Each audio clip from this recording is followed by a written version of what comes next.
Morgan parked the Range Rover that replaced his Maserati during inclement months in front of the house he'd come to see.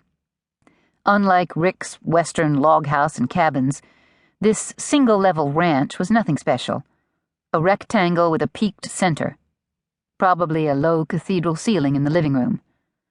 Not looking for permanence or even investment, he only cared that it was livable, in this step toward independence for his daughter and himself. If not for Livy, he'd have thrown himself into the all-consuming milieu where he turned coal into diamonds, to hear the pundits tell it. Instead, he'd put to paper the tenets of his success and welcomed their use by any and all. Maybe he would return to the corporate world. But it could not be traumatic for Livy, and so he got out and surveyed the house. No sign indicated a listing yet, and he'd just as soon make an offer without real estate agents. His lawyer could handle the details. The bell made an asthmatic wheeze he wasn't sure carried anywhere. Trying the door when no one came, he found it open and called, "Hello?" He'd like a quick look to make sure nothing ruled the place out. The woman who exited the bedroom caught him by surprise. It was the one from the bakery. "You're Rayanne?" She looked equally taken aback. "Quinn." He took in the elfin features, the dark tumble of hair moments from jailbreak from its clip. "Does that come with a first name?" "Quinn Riley. Quinn for my grandpa's favorite hound." "You're named after a dog?" And admitting it. "Not just any dog. A blue-tick hound with a nose like none before or since." "Huh." In spite of himself, he ran his eyes down her slight figure in jeans and threadbare sweatshirt that reminded him of one he wore on his balcony when he didn't care if the salt air drifted in. "Did you want something?"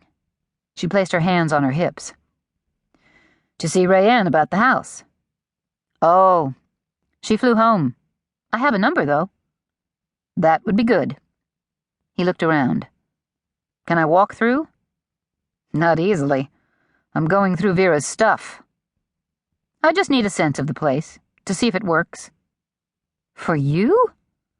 Surprise found her eyes, though he didn't know what difference it made to her.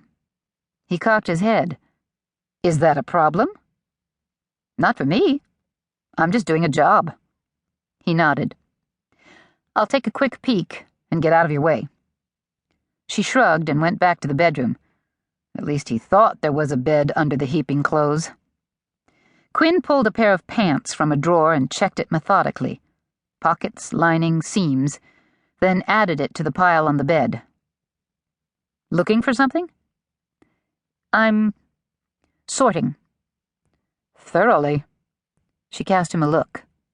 "Yep." He found her laconic approach to conversation interesting. He hadn't experienced many women who said less than necessary. Taking a quick cruise through the single level that would keep life with Livy simple, he returned to Quinn, still sorting clothes. "Is there a basement?" "A cellar." She sat back on her heels. "I understand it's not habitable." "Oh?"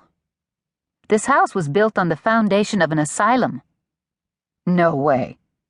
She shrugged. "That's what Rayanne said.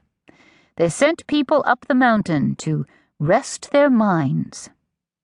Not at all sure he wanted to live over an asylum, but diabolically intrigued, he said, "Have you seen it?" "No." "Want to?" "No." He leaned on the doorframe. "Aren't you curious?" "I see plenty of cellars." "Not haunted." She rested her palms on her thighs. "Do you see all this? Rayanne's mother kept every piece of clothing she ever owned." Rick had not noticed her for nothing. She had a sort of spark. "Come explore, and I'll help you haul those clothes out." She cocked her head. "You're scared to go alone?" "I could use a shield." She narrowed her eyes. "Do you have a name?"